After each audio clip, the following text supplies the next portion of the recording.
Hello, Happy New Year!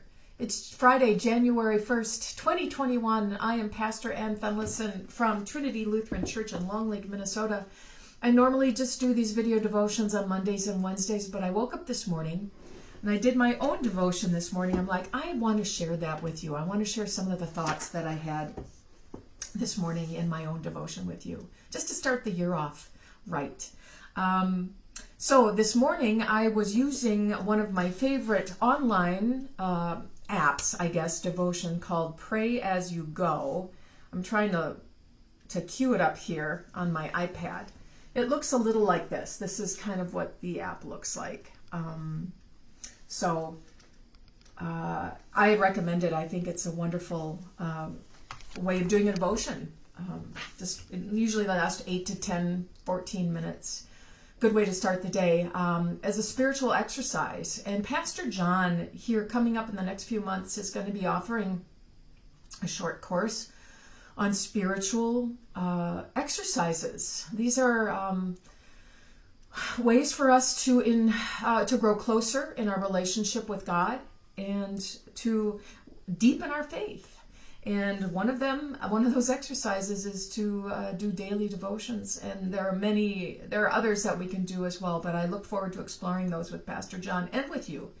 But today, in this exercise from Pray As You Go, they talked about Mary, which is the Catholics' feast day. Today, the 1st of January, is the day they honor her. But something about this devotion today got me thinking about the shepherds and what their experience was in the fields that night. And it reminded me of Saint Ignatius of Loyola, his spiritual exercises, which he wrote in the early to mid 1500s. Something that I didn't know anything about till I got to seminary. And it really resonated with me. It's how God has created me. I'm sort of one of these people. I do like to use my imagination, and I want to place myself in situations. They just become real to me that way. It's something that I love to think about, what it was like, what the experience was like for people in the Bible. And so it's just a little bit about Ignatius of Loyola. He had an amazing conversion experience. He was a soldier back in the 1500s who was a womanizer. And that consumed his life until he was injured severely in battle. I think he was hit by a cannonball. It shattered his leg. And so he spent quite a bit of time recovering. And I'm looking at this. This book was given to me as a gift from my graduation from seminary. It's been really interesting. We Lutherans don't talk a lot about saints, but it's been really fun to read about them. But this book tells us that Ignatius had quite a conversion. So when he was recovering from this injury, there were 2 books he could read. And one was about the life of Christ. The other was about the lives of the saints. And through this time of recovery and all this reading, he experienced a profound conversion. And he wrote a book called Spiritual Exercises. And basically those spiritual exercises are ones which we imagine ourselves in portions of the Bible, to have it, bring it to life for us.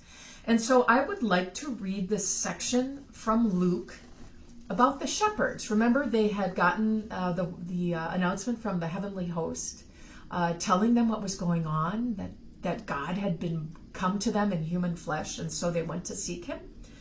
And Luke says, "So they went with haste and found Mary and Joseph and the child lying in the manger. When they saw this, they made known what had been told them about this child, and all who heard it were amazed at what the shepherds told them. But Mary treasured all these words and pondered them in her heart. And the shepherds returned, glorifying and praising God for all they had heard and seen as it had been told them." And my Pray As You Go devotion today got me wondering about how this experience changed those shepherds. Some of the questions the devotion asks is, who is Jesus to you now? The one who in Mary has a human mother, the one who is God. What do you need from Jesus as you begin this new year? Think about how the life of those shepherds was changed forevermore. And did those shepherds ever encounter disciples, or maybe even witness from afar the crucifixion of this man who they had seen in the manger?